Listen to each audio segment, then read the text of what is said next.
Thank you. Abraham, I have a question, but I'd like to put it in context.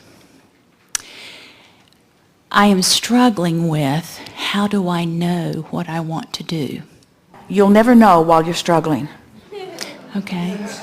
Because in the struggle, you're upstream, and what you know is downstream. Okay. So the struggle itself keeps you from ever knowing. Okay. So start by telling a different story. Okay. The context I'm around with this is a year and a half ago, my 34-year-old son was found dead in his home.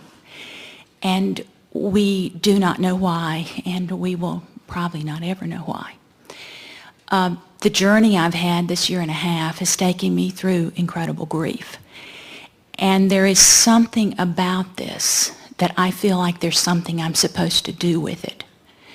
My feeling is our society does not really know how to deal with grief. I didn't know how to deal with grief. I've learned a lot about this and how to be with someone in grief, what I wanted in grief. And I just feel like there's something I'm supposed to do, and yet I don't know what to do with this. I don't know where to go with it. From our point of view, grief, no matter what the cause, and there can be no more legitimate reason for grief than the one you've spoken here. But just the same, grief, no matter what the reason, is separation from knowing. So in grief, the dominant intent is to move away from the grief and back to the knowing. In other words, they are as close to opposite poles of anything. Knowing is alignment. Grief is utter disempowerment. And the thing that makes it hard for physical friends is that they want to sort out all of the reasons for the grief and talk about them. And we only want to talk about grief alignment. And so most people, even though what they really want is for the grief to lift and to come back into alignment, most people want to sort out the details of it. It's pleasing to us to hear you say, we don't know what happened and probably never will know, and we want you to not care about knowing, because you can't poke around in that without maintaining the grief, and the grief is not what you want. Closing the gap is what you want, you see. We talk a lot about this emotional scale and how from grief the logical step is anger, and there is release of pain in the anger. But then the logical step from anger is not back to grief. The logical step from anger is less anger and less anger into frustration and eventually hoping, believing, and knowing. So when you say, my struggle is that I want to know what I know, and I want to know how to get to what I know, that what you're asking for, and your words could not have been better, you're wanting to help people understand alignment.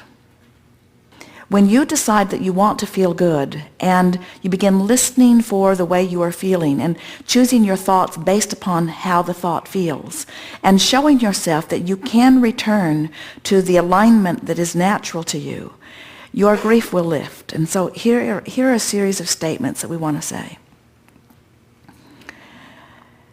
The grief that you feel is not about the death of your son.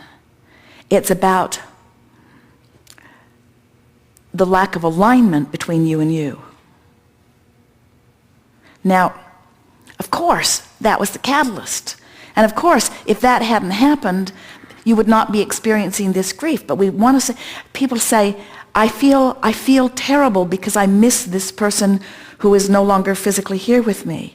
And we say, you don't miss the person who's no longer physically here with you. You miss the way you felt when that person was physically here with you. It's the alignment that is missing, not the person. Because the person is not missing. Death doesn't separate you from anyone. But vibration separates you from who you are, and when you're separated from who you are, you're now separated from who your son is, because your son is over there with who you really are. So the reunion is in the closing of the gap. And next we want to say that The details of life often confuse you because, not just you, all of you, because there's so much erroneous, unnecessary conversation about how did it happen, why did it happen, who brought it about, should we do something about it, was there foul play, should somebody else be punished. In other words, there's all that stuff that while it is of interest to the subject, it's not of interest in closing the gap. And closing the gap's all that matters, you see. Very often, powerful teachers come together in co-creative experiences in order to come to great awarenesses. And you are so right in so many things you said. The world is grieving massively, and from our point of view, utterly unnecessarily. You know yourself from many moments of, some moments of, occasional moments of it lifting off of you and your heart singing for a minute. You know that your heart can sing again and consistently even with all of this having happened. You know that. Yes, I do. And every time it does, you feel guilty.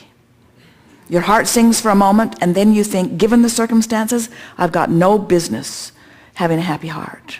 And that's the story that you want to quell. You want to help people understand what grief really is. And you want to help people understand who they really are. And you want to show them how they have the power to return to their joy while they don't have the power to control what's happening around them. That's what unconditional love is. Conditional love says, my child will be born, my child will be happy, my child will do everything that is good for him, my child will please me in every possible way, I will control these conditions. A very conditional love says, the conditions are controlled and they are pleasing to me and therefore I feel good. Unconditional love says, I cannot control the conditions, but I align with love anyway, because that's my true nature. And there is only freedom in unconditional love. Conditional love is bondage, bondage, bondage, bondage, bondage. And bondage and grief are identical vibrations. There are people in bondage over the fear of what will happen because they don't think they could live through it. And you're here to tell them you can. Not only can you live through it, not only can you survive it, you can joyously survive it. Because the way you feel isn't dependent upon anybody else, no matter how much you love them. The way you feel is dependent upon your projection of thought in the moment and its relative alignment to who you really are.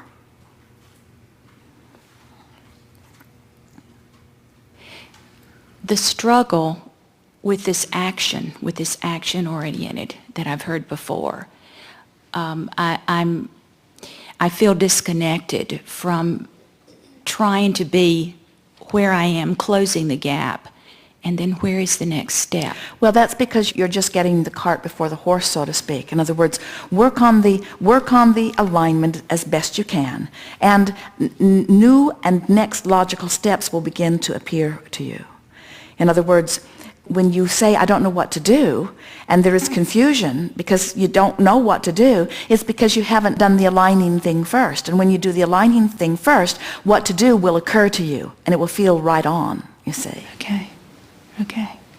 All right. We think you're doing remarkably well.